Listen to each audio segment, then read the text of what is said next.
A caltrop is an area denial weapon designed to stop the enemy. The caltrop is a sturdy, simple, yet effective weapon no matter its position. Its purpose was originally designed to stop elephant and donkey attacks. It graduated to stopping tanks. And now, the caltrop is your defense against propaganda, polished lies, and manufactured outrage. It's free from counterfeit credibility and synthetic truth. However, inside the walls of the caltrop, you're going to be forced to think. Ladies and gentlemen, boys and girls, children of all ages, Mike Calderese is the caltrop.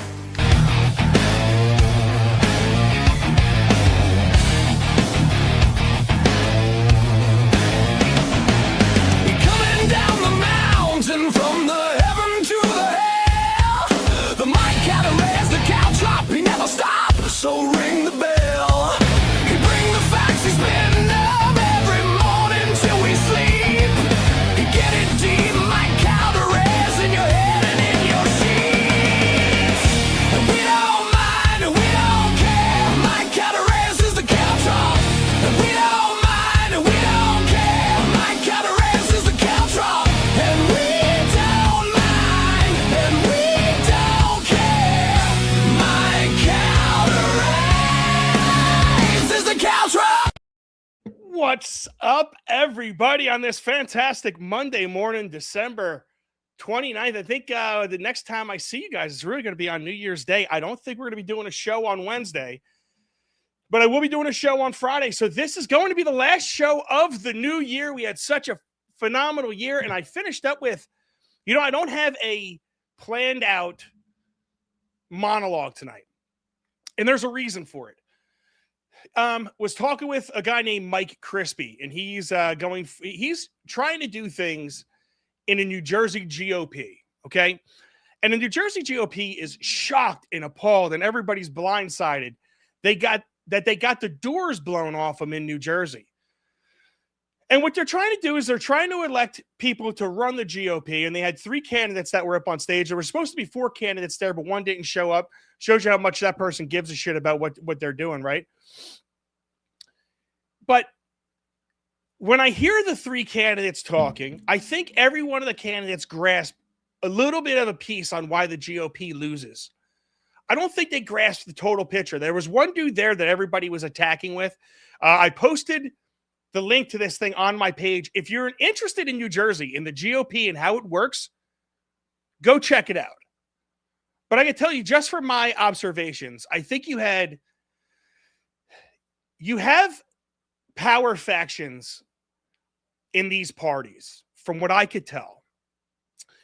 And it's a gigantic pissing contest on who is going to be able to control who runs. Everyone says we live in a democracy or a republic or whatever you want to say, but I heard a very, very good term. I'm going to be speaking about this guy on Friday. And he calls it a heresy of democracy, because you really don't have a democracy. And let me ask everybody a very honest question. Do you have democracy if the same powerful groups up top are funding both candidates, both for the left and the right? And not just that, they're funding multiple candidates, so whoever wins, it's still their chosen person, no matter who it's left or right.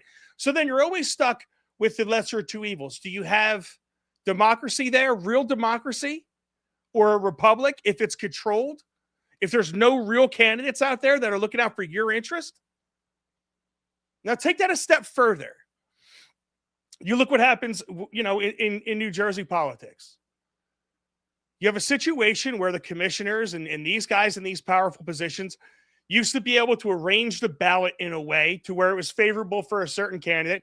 Most people don't know, if you're on the school board, for example, and you're the first pick on the school board, you're more than likely going to be able to get the votes because of just your position. So if you're in a column, you are getting up to 28 points extra just being associated. So if it was like Trump, then you and blah, blah, blah, and then you were in another column by yourself, and even though Trump endorsed you and that guy was in Trump's column, he's going to destroy you. Good thing the Supreme Court got rid of that. But you have situations where it's cherry-picked people put in cherry-picked spots, and everybody has just enough votes to get these people in. And the whole time, the regular person like me and you, that aren't as engaged in the back behind scenes stuff, the primaries of this guy or that guy, we really have no idea who we're talking to because they don't talk to us directly. Lord knows I tried doing it locally. How many people wanted to come on my show? Not many. And the ones that did, the mayor wound up winning. Interesting, right? But when you're watching the GOP and the people arguing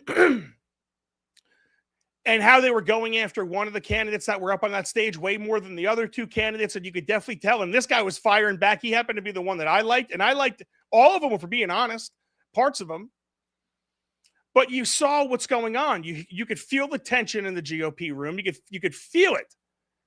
And the God's honest truth is, I don't know if that group, if you were to sit that group down and ask them, how do you fix the GOP in New Jersey? I think you'll get 400 different fucking answers. And one of the main problems is you don't have anybody that's being able to unite those people. The people that are in that room that are yelling at each other and bickering at each other and pissing contesting each other for who's going to have control of the New Jersey GOP, instead of doing what's good for us voters. And I think this is the thing these people never see, ever, whether it's on the local stage or the national stage. And you have to wonder why. And my opinion is because it's all about them, no matter who they are. Now, there's a couple people on that stage that I know, like the one dude from Mike from Wake Up, New Jersey. I don't think it's going to be all about him. He was the only one that wasn't in a fake suit. You know, and the other two candidates, I really don't know enough to speak about. But I know what I saw. And I could feel the tension, and you could hear the comments, and you could see the people that wanted to get up and start shouting at certain things. It was testy with the moderator. It was, the whole room was testy. And that's, you know, something that I enjoyed. But here to talk about it is our expert. This guy is not just an expert nationally. He's an expert internationally. He's the guy that I call when I want to know about Israel. He's the guy that I call when I want to know anything, because he is our intelligence analyst. And this is a man that has been fighting in Congress, trying to get the Derito Act. All right, we're going to talk about that. This is a guy that you guys have seen on the prior shows. We maintain really good communication. You spent a night at my house. This is a dude that I really respect. And I knew he was going to run for Congress at one point. And I was telling him, when you're running, man, I could feel it building up. And all of a sudden I get that text message. Hey man, I'm running. Now this is Captain Adam Derito, my man, the Colorado congressional candidate. And you're running in the primary, right? So, dude, first off, how you been, buddy? Oh man, it's been a whirlwind. I feel like I was at your house last week about how fast things have been moving, but you know, it had to be done. And I think over the time that we have known each other over the last literally couple of years at this point, we talk about the issues, and I always tell people you have two choices. You could be a citizen or you could be a resident. And for a while, I was kind of being a resident, like, okay, I'm going to participate. I'm going to go to my meetings. I'm going to do all these things. But now it's just time to be a citizen. It's time to take action and actually affect the regulations and everything that are going on. Because I am sick and tired of watching a bunch of do-nothing people consistently run my life and raise my taxes. And I think that's what we're all getting sick of, right? And I know I could tell you in my area, because you made a comment about one of my videos earlier. You know, it's it's the people that are being put in place in the power positions are not representing everybody. They're representing select groups of people at the expense of everybody else, right? And I love what you just said right there. A citizen versus a resident. Why don't you do me a favor? How do you define a resident? And then how do you define a citizen? And let's do it. Let's do a little dive into that, because I love that. I love that even thought process right there. Yeah, like a citizen is someone who you go to the bathroom, go to work, take your kids to soccer practice, you complain on the internet all day, you go buy your Starbucks, and at the end of the day, you're still doing nothing but just being a participant in society and existing, living, waking, sleeping. That's a resident. But a citizen it requires you to give up your fortune, your sacred honor, and your sanity in some points. And your livelihood. You have to sacrifice your time and your money to actually participate in your government. And that requires you going to these meetings you just described that you don't want to go to. It involves you not just voting. That's the bare minimum, is voting. And it's the easiest thing to do. but you need to actually go influence the people that are in charge of selecting your elected officials. And this is the biggest issue I'm running into now, and it's something you just witnessed today again, is that there's a group of people, the elite, no matter what party it is, that are controlling who gets to even be on the ballot. And it's not giving a voice to all of the American citizens. Like, for example, I think you'd be a great candidate to run, but you're going to have to win over like hundreds of small elitist people who've been doing this for 20, 30 years. And, you know, for me, I am sick of the people who run the 6:30 a.m. pancake breakfast who sent me to war for 20 years telling me how I'm going to live my life and raise my future family. I'm just done with it. So, dude, I love it. And I got to tell you something. You said something that I did not want to go to. And you're 100% right, you know, because I'm going to tell everybody a quick story. Yeah. I've been home, you know, the weather's been horrible. So I've been spending a lot of time with my newborn. You guys know I have an 8-month-old son, right?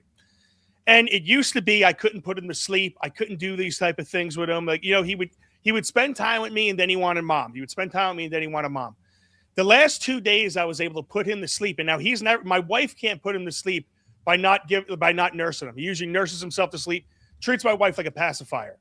The last 2 nights, like about 12 o'clock, I've been reading to him.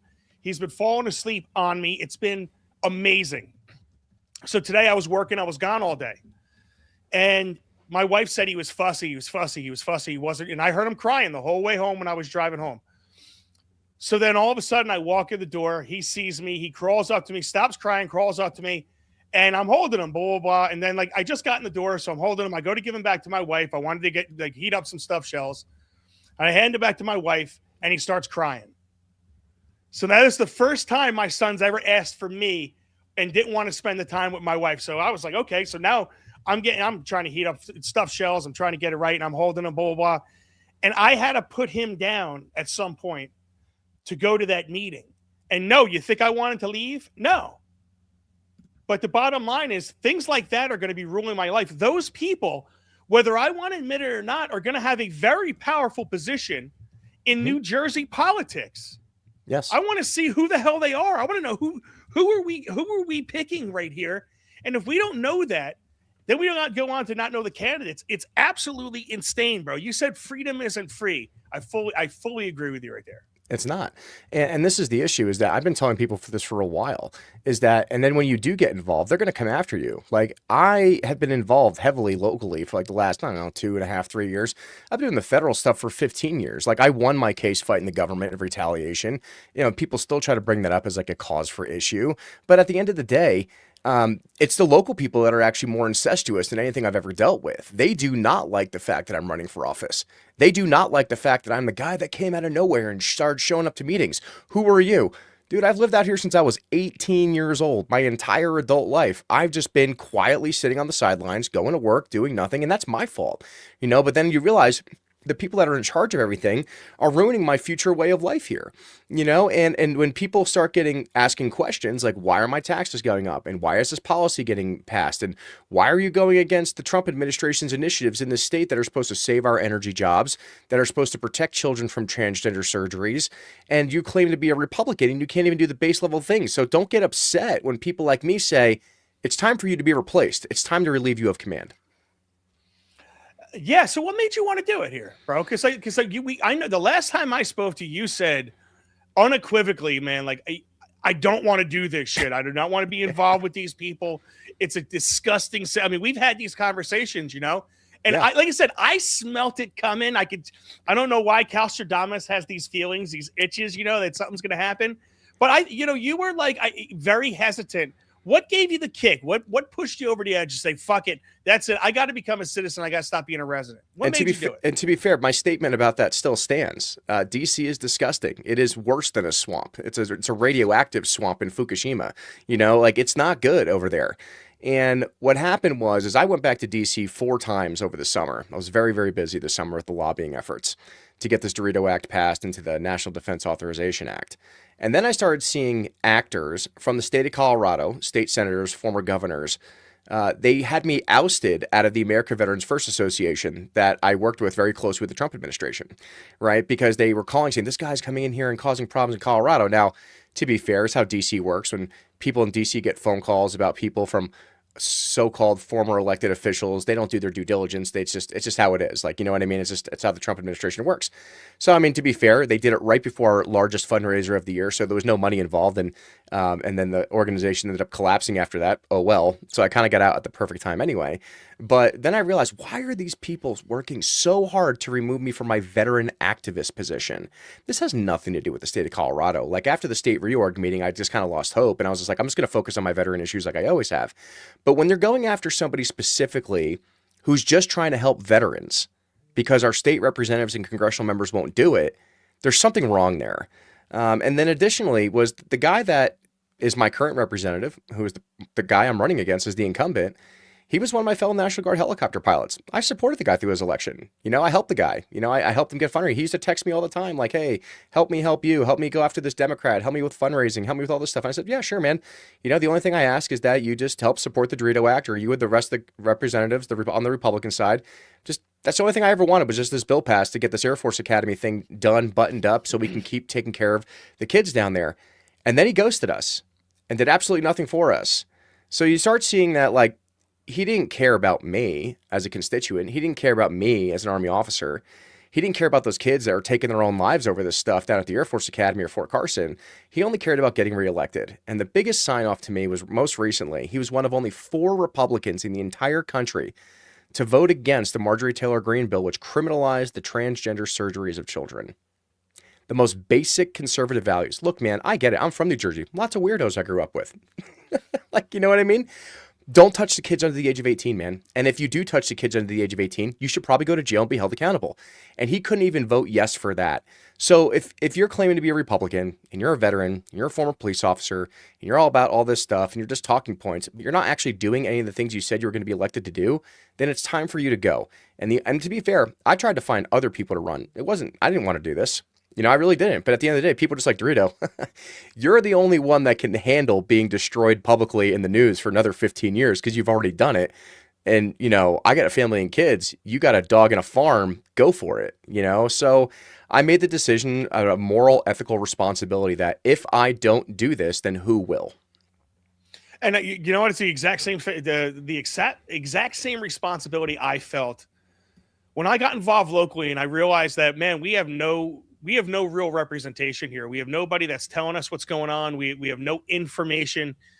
It's really quite disturbing when you really look at it, that they don't care about us the way they do. And the way I decided to get involved was to call them out. And I love that you're doing it. And I may set myself up to run for something, because I do think that people like me have to run, because you have to. The people that don't, I mean this by, it's funny, bro. I get accused when I put this stuff out. The new thing is I have anonymous posters trying to tell me that I am bought out by the people I'm attacking. Right? It's pretty amusing. Sure. Oh, yeah. It's hysterical, right? But what people don't realize about me is I don't need that much money. I'm not looking to be a millionaire, right? So I can't be bought off. I really don't give a shit about your money. I have enough money. I work for it. Right. And if I need to make it, I know how much I need to make. I don't need a yacht. I have everything I have. I have cornhole bags. You've seen my house, right? Yeah. So we need people that are not afraid of all the names. They're not afraid, like you said, not afraid to be bashed in public. And you're one of those dudes. Why don't you do this? Why don't you do this really quick? Just so everybody understands, what the Derito Act is. Why don't you give everybody a quick synopsis of the Derito Act and what this guy actually stood in front of? Yeah, so I mean, literally, the Air Force Academy came out and destroyed my entire life. I mean, they took everything from me. I was a survivor of sexual assault at the Air Force Academy. I did some dumb things as a kid, nothing criminal, like just typical college kid stuff. And then 30 days after graduation, they pulled my commission, pulled my degree, falsified my mental health record, said I was crazy. So all the kids who were getting put up on charges couldn't get charged. Well, that's the longest story short, 15 years and 15 seconds. So I found out about it later when I rejoined the Army, and I spent years trying to get my mental health records corrected and get justice for my case. The 10th District Court of Appeals agreed, but they said we couldn't change it because under Parker versus Levy, the military is a separate society and should be treated as such. So therefore, only the executive branch can. So I had to go to the President of the United States and Secretary of Defense. Eventually, the Air Force Board of Corrections military records agreed to change my records, and then I won. And then I got my commission back, most recently this last August. It took 15 years to do that because there's nothing in the law in the military that states it's illegal to falsify mental health records. Like, that's insane. So they that was can falsify health yeah, records. and they can and they did it to do. you. And they did do. it to you. Yeah, and not only that, but like over the last 10 years on the Darksaber podcast and all the interviews I've done for almost over a decade, it's not just me. If you go against a chain of command or you go against corruption, they will go after your mental health records because it's the hardest thing to change. I've spent over $250,000 of my own money over 15 years just to be vindicated and change it. And even still today, people try to say, well, the Air Force said you were a bad person, so it must be true because a 3-star general said it.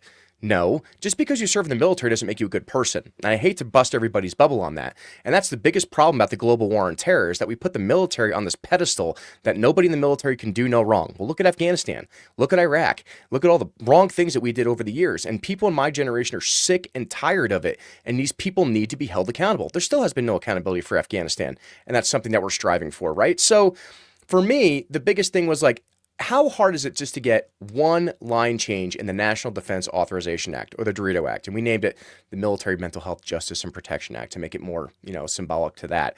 And we had bipartisan support around the country. I had Democrats, I had Republicans, senators, congressmen, congresswomen all over the country that were on board with this. The only thing they asked is that we wanted one Colorado Republican representative to say, I'm going to champion the bill. That's it. And not a single Republican or even Democrat in the state of Colorado would stand up to fight for mental health records retaliation and stand up for victims of sexual assault and harassment.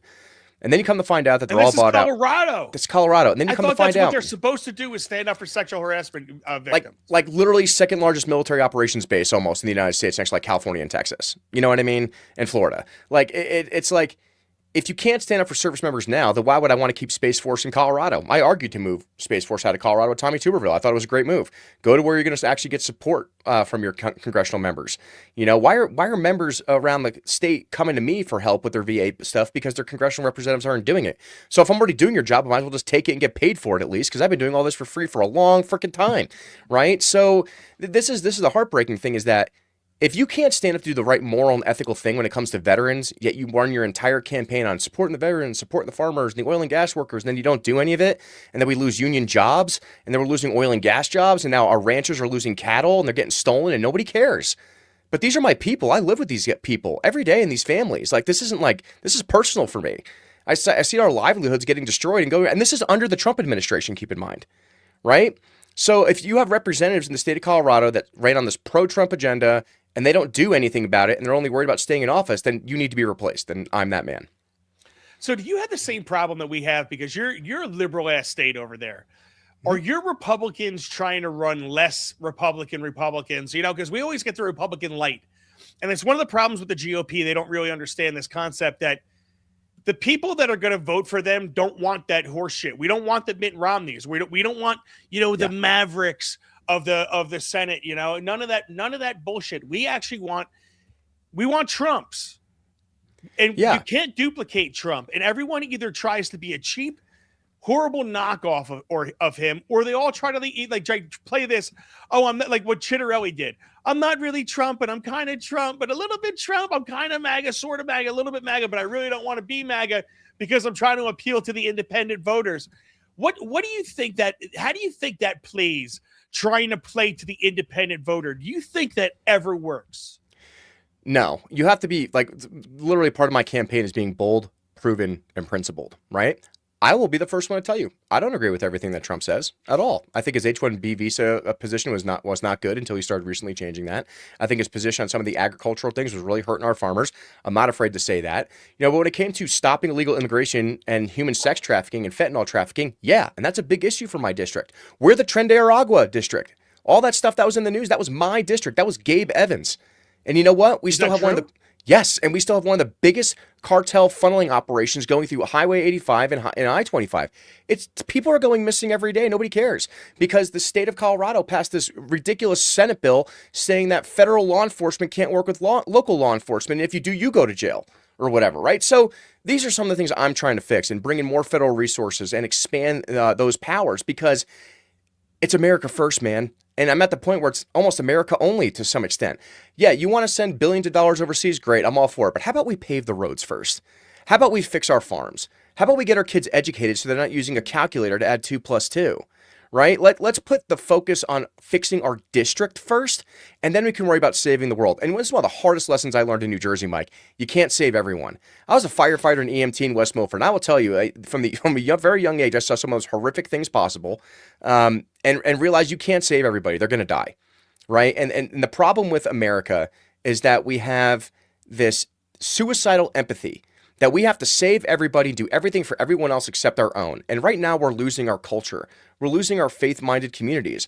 We're losing the men that built America and their families that came after that. Like, I'm a direct descendant of the original settlers of the United States. I could trace my entire family back to literally the Mayflower Compact, coming off the boat, fighting in King Philip's War, and almost every male on my mom's side of the family up to currently served in every single combat operation, from the Indian Wars to the Revolutionary War, the Civil War, War of 1812, Global War on Terror, Vietnam, World War II. So, like, I have back to Charlemagne. Yeah, I have deep-rooted ties to this country, and I don't think that someone who's stepped over the border and has been here for 25 minutes doesn't account for the same type of blood heritage that my family has put into creating this country. Like, my great-grandfathers built the George Washington Bridge and the Lincoln Tunnel, right? Like, it's these people, hey, I want everybody to be an American if you do it the right way.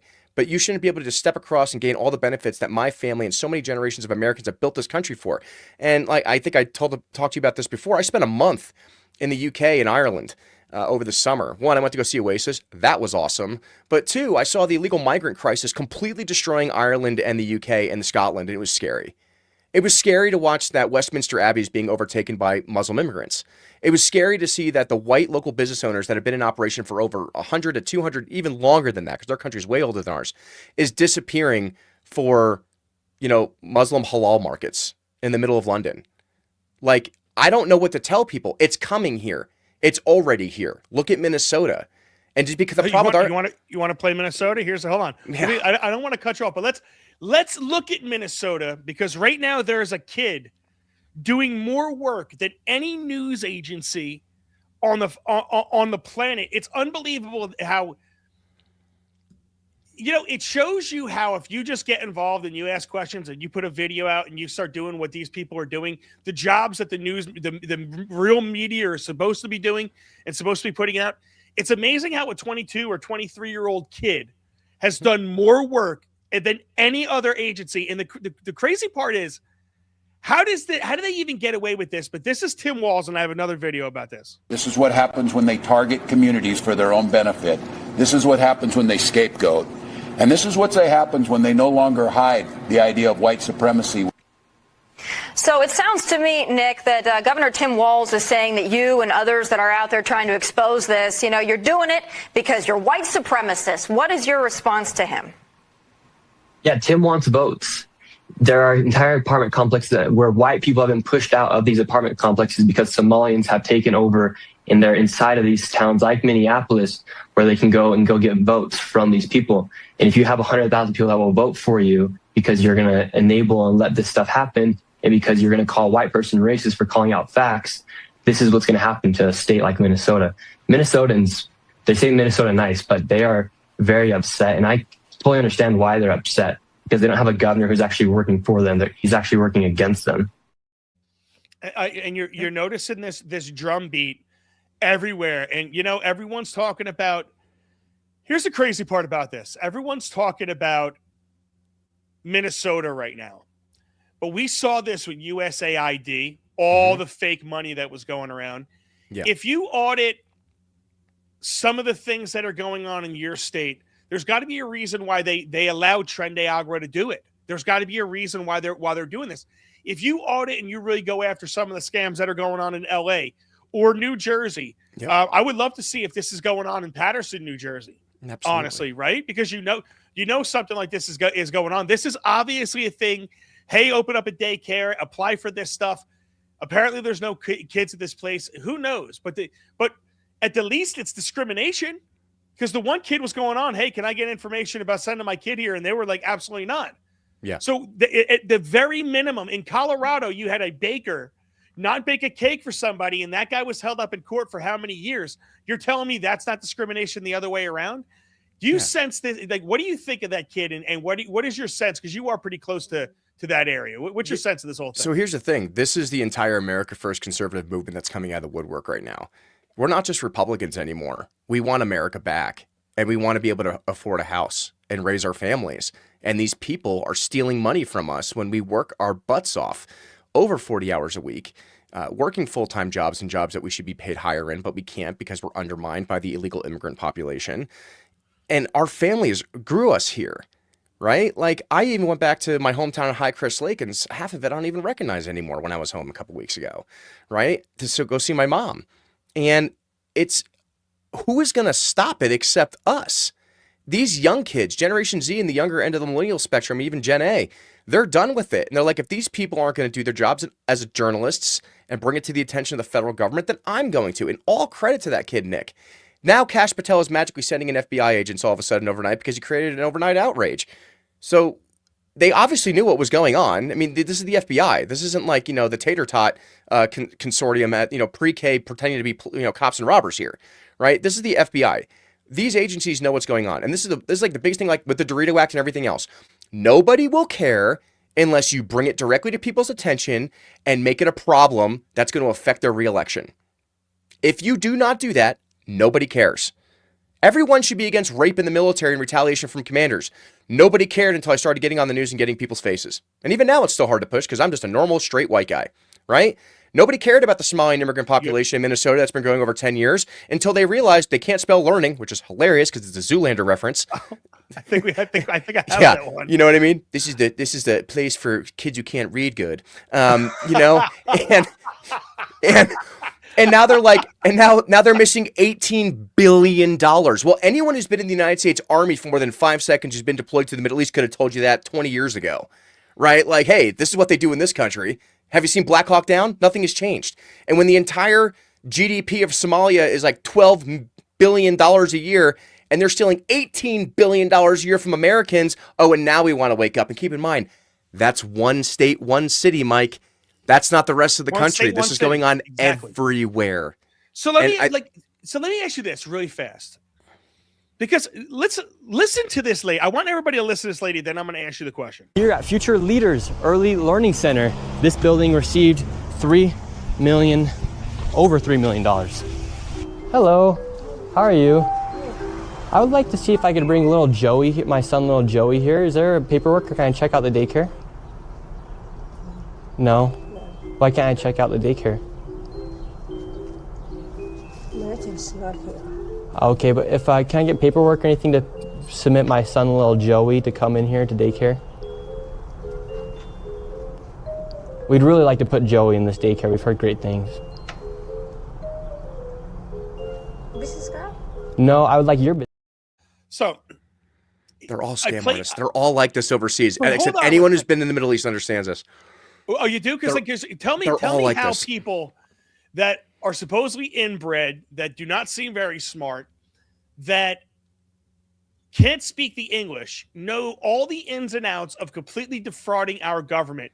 While it's the tune of $1 billion, $2 billion, the numbers, whatever they are, 18 billion. I've heard, like you said, I think it's way more than anyone wants to ever admit that it is. Yeah. But how does this take place by those people? I find it hard to believe that they're able to do this when, if I didn't put my taxes together right, they're going to be wedged up my ass, for running a masonry company. Yeah, because you have to run the Somalian daycare, Mike. Right? But how do they get away? You're gonna, because here's the thing, tell Americans. me it's really not them, that Tim Walz had nothing to do with it. None of these guys, No, the of course they Democrat did. Party had nothing to do with this. Like, these people are just able to pull this all off magically just because they're that. I mean, you tell me, you said everybody should know this being in, the Middle East. What do you mean by that? Well, anyone who served in the military who's been to the Middle East in the last 20 years knows exactly how these people operate. They're all liars, scammers, and thieves. All of them. That's how they survive. Because they don't have an economy. They don't have anything. So the only way they can survive and feed their families every day is to steal everything from everybody else. This kind of started with the Nigerian prince scam theme that happened probably 10, 15, 20 years ago. And they saw how easy it was because Americans are so gullible and we're so generous. We are the most wealthy and generous country in the world. We give away everything. You would give away your mother's sweater at this rate, the way some of these people operate, right? Because you want to know why? We don't see the after effects. We are protected by the Atlantic Ocean, the Pacific Ocean, the Canadians, and the nice Mexicans to the south. Okay? For the most part, we are not threatened on the daily by invading hordes and forces like they are in Western Europe, like they are in Africa, where these people are literally fighting day to day for food, water, and electricity. Okay? Or the invasion of some other foreign country or some other Russian influenced nation, right? We don't have to suffer that because our country is so big and so dispersed that we don't see the direct effects. And most people like me, we don't even live in the cities, right? Like I don't see the stuff from day to day unless I drive specifically to where it is. But if I can go home and plug my cell phone in and my water works and, my TV works, like, why would I care? Like I said, it's suicidal empathy. Americans are willing to give everything away as long as they're less interfered with and everyone leaves them alone. Then they act all surprised when their taxes go up. Well, why'd your taxes go up? Well, we gave away all our money. Where'd you give away our money to? I don't know, Somalian daycare. Oh, okay, I guess we got to help more people. Okay, let's raise my taxes. Like, nobody fights for this stuff, right? But in these countries, Why? We have too much money and too many resources. We create problems in this country, Mike, because you have nothing to fight about. Really, in reality, if you go to any third world country, you have nothing to complain about here, buddy. You don't. And Americans have divided themselves over the last several election cycles over things that do not exist in other countries at all. They just don't, right? And now we're acting all surprised when our money's getting taken away. George Washington crossed the Delaware to kill all the Hessians for a 3% raise in tea taxes, okay? The amount of money that's being stolen from you as an American taxpayer now is obscenely higher than that, and we're doing nothing about it. And this is why young kids like that are fed up with it. They can't afford a house. They can't afford to raise their families. They can't do anything. If they have to go out and do the journalistic exposés themselves, they're going to do it. And this is why candidates like me want to run for office now. We are done. We're tired of the establishment. We're tired of the status quo. And if we don't try, then who else is going to, Mike? No one. And you're exactly right, bro, because you have all these feel-good government programs, and it's one after the other, and you have people like me that say they're always taking advantage of you. All of these programs, eventually there's humans behind them, and I don't put anything past humans at all, no matter what. I don't care what it is. Raping kids, whatever. I went to Catholic school my whole life, okay? Listen, I get all of this shit. I don't put anything past the potential of humanity to be horrific. And anything you have where there's going to be billions of dollars, we're talking B anymore. And it's such a disgusting thing because I think people have gotten desensitized to the word trillion. Correct. Right now, all of a sudden, trillion's just another word. It used to be like mythical. You said trillion with gozillion, bozillion, fosillion, when you were a kid and you just started making up the fucking rest of them. You didn't even think that was a real word. And now billion is kind of like the new thousand. And I really don't understand the concept where it's like, hey, they stole $1 billion and people really don't give a shit. And you're right. They definitely want to sit back and bitch about everything. Oh, electric's going up. This is going up. That's going up. Why? Because you've allowed it to. You sat back and you've allowed it to. I'm so happy. You didn't say no. You didn't show up to the city council meeting. You didn't show up to, your HOA meeting. Because you're not showing up, and you're letting the people that run the 6:30 a.m. pancake breakfast who have been doing this forever, who have nothing else better to do, because to them it's a retirement canasta club, and now you act all surprised when it happens. Most of these people that are especially in my county, it's a big problem in my county. The people that are running my government in my county are retired, and they have nothing else better to do. This is their retirement club for them. They have all their money. They could die tomorrow, and their kids are taken care of. They're fine.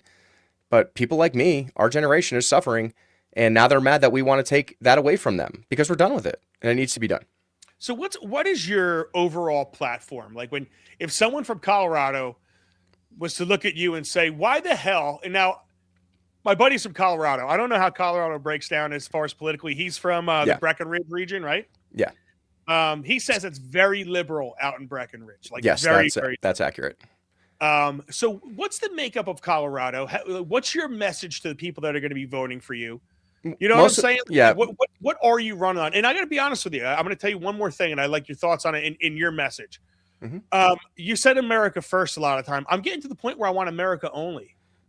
Yeah. And I'm wondering, you said America first, but what does all that mean to you? And like, what are you running on?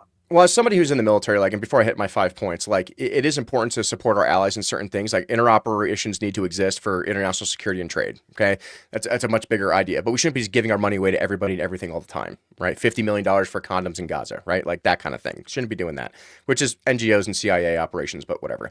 But for me, I understand I live in a very split district, 50-50, mostly Hispanic, right? And I work with most of these guys. I'm the minority in my job. So I have 5 platform issues. One is bold governance, right? We are going to end end illegal immigration, fentanyl trafficking, sex trafficking, child trafficking, and transgender mutilation of kids. Number one, like just do what government is supposed to do and actually stand by the principles you run on. That's number one. Protect people. Yeah. Number two is going to be energy independence. I want my jobs back. I want the companies that I worked for to come back and open up their offices again. We've lost hundreds of thousands of jobs, and that's tens of millions of dollars in revenue for the state and for six-figure year jobs for families that don't need to send their kids to college. Those are good paying blue-collar union jobs for some of them, right? And that's okay. And heck, that's how half New Jersey still is. Half my friends work for PSE&G in Jersey, right? Like they didn't go to college. They work good, honest jobs, go home every day, drink their beer in their basement and call it a day, right? And number three is going to be American agriculture.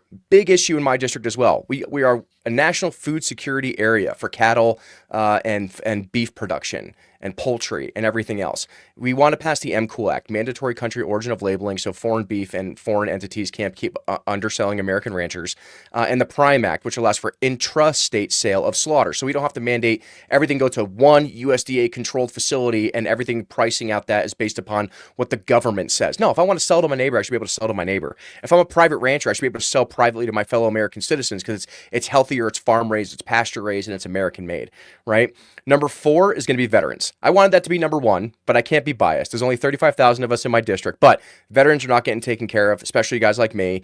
We need more VA access. We need community care letters to make sure we're getting the veteran care that we were promised because it's just not happening. We have to drive an hour to Cheyenne or an hour to Denver, have a 30 to 90 day waiting period, and some people don't have that long. Guys in my generation are getting cancer and they need treatment now. And number five is transparency. I'll make a TikTok every day of how I voted. You actually go to my office, there's going to be humans there. You're actually going to be able to interact. If you have a real federal issue and you've worked your way up the ladder, and one thing I always tell people, don't come to me with your problems, come to me with your solutions, right? If I walked into my representative's office and said, I need to fix my issue at the Air Force Academy, they don't have time for that. But I went to them with a bill. I went to them with an idea, right? And I went to them and did all the background work to make their lives easier. So I want to actually work constituent issues that matter in my district and actually make people feel like they're being listened to because our current representative just completely ignores us like we don't exist. And those people need to be removed from office immediately. Outstanding, bro. I got to tell you, I love your platform. I wish you all the luck. I hope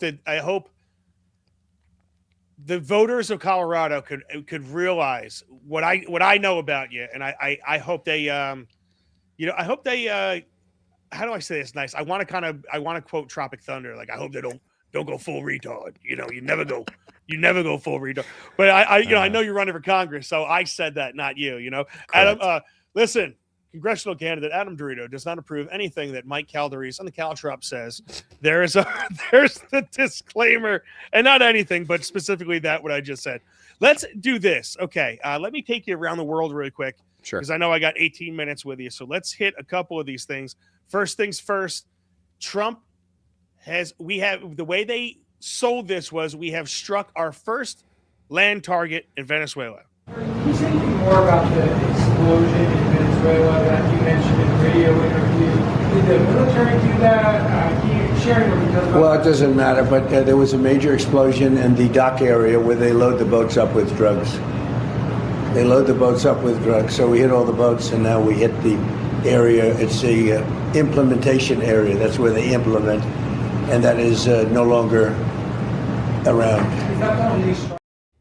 Sometimes sometimes I think they teach him these words like that day because he sounds them out. It's like it's an implementation area.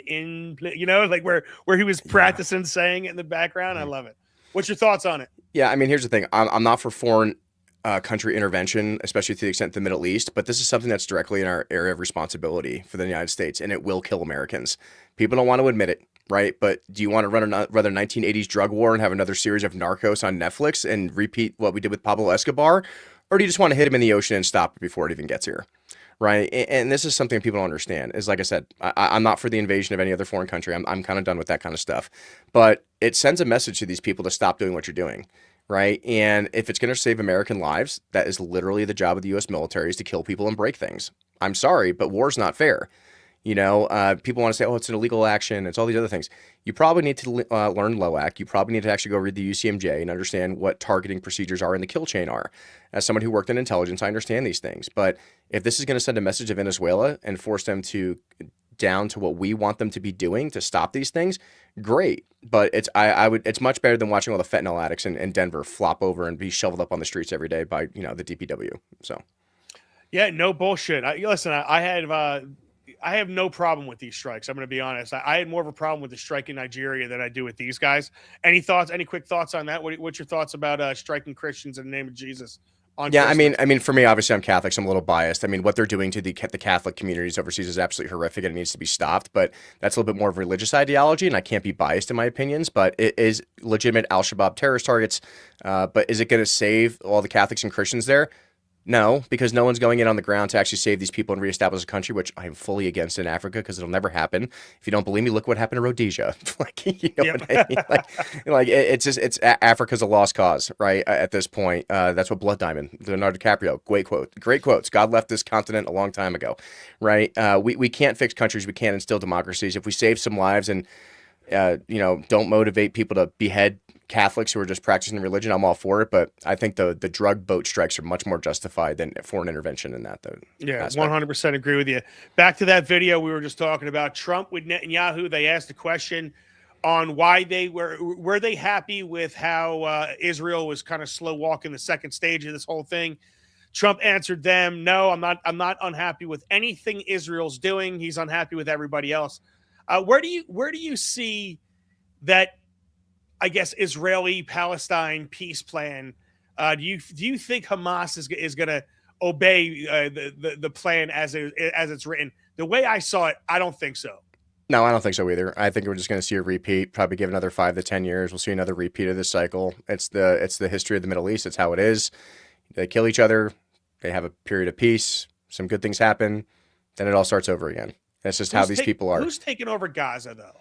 Right? Because that's going to be interesting. I don't know. I'm one of the people where, and I don't want you to quote on, I don't want you to have to say anything controversial here, but when you look at Netanyahu and you look at these people, they sound like they're the true Zionists that want the original framing of Israel in the Bible, which include parts of Libya, parts of Syria, a huge stretch of land there. So at the end of the day, Trump was answering that who's taking over the Gaza Strip or whatever. And he's like, oh, I know the man next to me. He's going to do the right thing. He's going to do the right thing. What is the right thing? Because I think that's what everybody's fighting over. And this is the problem most people really don't like. It's like I had this discussion with you about warfare previously, even when we talked about Russia and Ukraine almost over a year ago. The only way you have a right to keep your country is if you can hold on to it diplomatically, financially, or militarily. If you can't hold on to your country, then you have no right to keep it. You don't get to just keep your country. Humans have fought over borders for our entire existence, right? The only reason the United States exists as it is because we killed everybody and took it over and said, this is now ours, right? Now, you see this play out in modern times. It's not pretty. Warfare is disgusting. I'm very anti-war. I became almost a pot-smoking hippie, so to speak, with my drum circle in my backyard after my experience in the Middle East. But at the end of the day, it doesn't mean my AR isn't loaded and my plate carrier isn't ready to go to defend my border, right? And that's what these people need to realize. Like, I'm at the point where, hey, if the Pope just calls for his own crusade and just, the Catholics take it back, have at it. Maybe none of you can have it because you guys can't agree not to kill each other. It's never going to happen. It's a very sad situation, but this is where it just goes back to America first, man. If you guys want to keep fighting over this piece of land and this is what you want to do, that's your prerogative. If you believe it's your country and you think you can win it back, go for it. But right now I got to pave my roads. I support Israel's right to exist, just like any other country has the right to exist. And if you want to buy our weapons, I'm a capitalist. You can buy them, even at a discounted price at Costco, right? But there's no reason I should be funding unrelenting, unending wars in foreign countries for interests that don't really benefit us as a whole. But like I said, doesn't benefit District 8 in Colorado, right? Like I said, I got a lot of suffering families here. I got a lot of kids going hungry at school. I got a lot of parents who are suffering to pay their bills and pay their mortgage. You know what they don't care about? They don't care about what's going on in Gaza right now. They just don't. Right? That is one of the best. That is 100%. 100%. I am so excited over that answer that I can't even speak. You have left me speechless. You did something that could not happen on the couch drop, and you have left me speechless because you said exactly. That's what I think everybody. That's why Mom Dami, I think, resonated with people, because when everybody was sitting up there on that stage and they said, hey, when are you going to go to Israel? When are you going to go to Israel? And everyone up there is like, oh, I can't wait. I love them. And Mom Dami's like, listen, I'm focused on New York. I don't give a shit what happens over there. This is about us right here, man. Yeah. That was a great. That But was like, a great answer. as a Catholic, I have empathy for people being killed and murdered. Like, obviously, that I feel for them. I so-called pray for you, right? But like, at the end of the day, I got a mortgage to pay, and I have people that don't have jobs, and I have veterans dying of cancer. And when that's all taken care of, then maybe I can go back to saving the world. But like I said, I learned that lesson a long time ago, Mike, as a firefighter. You can't save everybody. I love it. TPC is rated the stream, and we have everybody. Sorry for the neglect in the chat, man. When I have Captain Derito on, I have to focus, man, because shit's coming at me fast, dude, and I want to be able to focus up. This is like an Encyclopedia Britannica. Actually, it's like an Encyclopedia Derito, and I really love it. So let's do this, bro, real quick. I mean, you know, rapid fire at you really fast. I know it's, you know, you're obviously my intel guy, so I have to ask you about these overseas things. Sure. Putin and Zelensky. We had images of Zelensky and Trump. Sounds like we're getting closer to a deal. What's your take on that whole situation over there? I know now, if you look at it, man, Zelensky's kind of given like a kind of saying, hey, maybe you could have some of the Donbass, but leave it an open trade area. Mm-hmm. He's starting to seem like he's caving a little bit, and maybe Russia's starting to soften. Am I reading that correctly? What's your take on that? Yeah, I'm going to give you the same answer I gave you guys over a year ago. Is that he is not going to give up the Donbass and Luhansk region. He's not. And if they want to keep it so Russia can keep it as an open trade area where ethnically free Russians can roam free and not be under Ukrainian control, that is the most likely scenario, in my opinion, how this is going to end. Russia will not stop until they get what they want, and that's just how they've always been. It's never going to happen. And like I said, they have a 1,000-year history back there, man, way older than this country. And unless you really understand that history, you have to be able to see both sides. And as an analyst, you have to be willing to, there's no such thing as right and wrong in this country over there. There's not. There's a lot of corruption in both governments, right? But we need to stop the killing. And if they can come to an agreement to stop the killing and they can live in peace, at least agree on some kind of whatever border they want to agree on based upon ethnic Russian or ethnic, historical values of Ukraine, go for it. But if you guys want to fight it out until whoever dies, go for it. That's on you, though.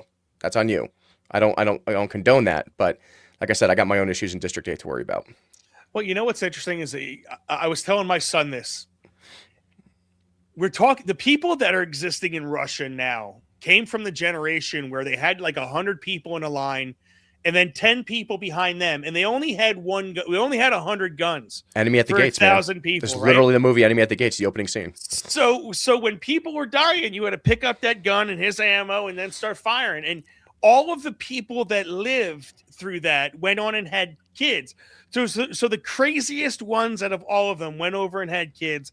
And those are the people that are running Russia. They're hard. Now. They're hard people, man. If anyone knows Eastern Bloc shit. people, they don't. Eastern Bloc people are really hard. Like I said, we don't want Russia to be able to just bully their way into doing anything, and yes. we don't want that at all, right? But if that is what is required for peace in order to come to some kind of small land agreement based upon what Zelensky and the Ukrainian people want with Russia, that's up to them. I don't agree that they should take over and invade Ukraine. I mean, unless they really want to throw all their entire population at that and go for the best, but obviously we don't want that. That's going to cause major issues. And I don't want to go fight in Ukraine or Russia either. I don't think any of my future kids do either, right? It's like I said, it's not our war, not our country. I think we're done with this shit, right? Have we learned nothing from 25 years of war, man? I hope we have fucking I keep learned trying something. to tell that to people. Like, have you not learned your lesson? Let's focus on America. Let's focus on our communities. Let's focus on our neighbors. And all these people that are like, let's go fuck up ISIS. We have to eliminate all radical Islam. It's like, dude, we didn't make a dent and we spent trillions. We didn't make a fucking dent. And then we have people falling out of airplanes, and now we're making deals with the same guys we were blowing up for 20 years. Man, while we're chasing them overseas, they're winning elections in our houses and our local houses. They're taking over state governments. They're taking over local governments. And they have a lot of representatives in our Congress right now as we speak, and we're all seeing it. It's absolutely disgusting. A couple things right here. Just want to get to a couple comments. Justin Dell says, can we take a couple moments and honor the semi-clean shaven Mike for the holidays? Semi-clean shaven is job, right. Mike. Jake Calda says, I love your take on this really quick. I know I have like 4 more minutes with you. Colorado people are too high on pot to care about politics. What do you think about that one? It has become a problem. I mean, like I'm all for the free. Hey, you want to put whatever you want in your body, that's fine. But I think it needs to be more regulated to outdoor facilities. It's kind of ruined our open environments, especially around Denver and stuff. It's not motivating people to take their kids out and everything else. And you're right. It has desensitized people to caring about being involved in their local elections. If you're more concerned about being high and hanging out with your friends with your hippie jam fest 2009, great South Park reference in case you haven't seen that, season 6, episode 6. Not that I know this by heart. But yeah, you're free to do as many drugs as you want, right? But the problem is when you're affecting the local economy, you're affecting the jobs, and you're not caring, and you're allowing corrupt people to take over your county, and then you're wondering why your taxes are going up and your potholes aren't getting filled, and why there's no jobs. You have no one but to blame but yourself. Listen, and I smoke pot, and I think I have respect for people. I don't smoke it around people. I don't smoke it around the kids. I'm not out there in a park, ripping weed. And if I do, it's like a one hitter quick, and it's like, it's like, so when there's couth to doing things where you're not bothering everybody else. When what you're doing bothers people, then we have a problem. I don't care what it is. So, dude, listen, I love having you on. I know we have a hard hour. We have Tommy's podcast. Tommy's podcast says Adam is the man. TPC, Adam's the man. Jay Cal, the 100% correct. Adam, they will be fighting forever. I think we're all clear with that. And they're all laughing at us as they enjoy our country even more than we are able to. That's Yankee 68. Listen, man, he also says charity starts at home. I think I love what you said. It starts in your own backyard. And I love that you're trying to figure it out, how to clean up your own backyard. How can people support you, man? Tell them where to find you and all that. So give your closing remarks. I am not funded by special interest groups like the incumbent, so I need everyone watching the stream to go to DeritoForCongress.com and give me $25. Straight up, man. This is completely funded by me and everyone who supports me from around the country, not just Colorado, which is why we're in for federal office, because I can actually ask for money from out of state. So if you guys love spending money on your Starbucks and your eBay every day or whatever, your Amazon orders, you could throw $25 to me as a candidate or more. You can give me $3,500 max per election if you want. If you got all those really big donors out there, I need all the money I can get. But I am fighting against a guy who has $4 million and doesn't care about protecting kids, doesn't care about supporting our veterans, doesn't care about supporting our farmers and agriculture people. And it's my livelihood, man. If we don't win this election, it's going to be taken over by a Democratic Socialist, and then I'm going to lose my job. And so will all of my other brothers and sisters out here in the oil and gas industry. So please support me, DeritoForCongress.com. Follow me on Instagram, Adam.Derito2010. Derito for Congress. Yeah, it's all over the place. And please support me, and let's do this thing. Hey, man, so what I want you to do is send me that link when we're all done with this. I'm going to post it everywhere.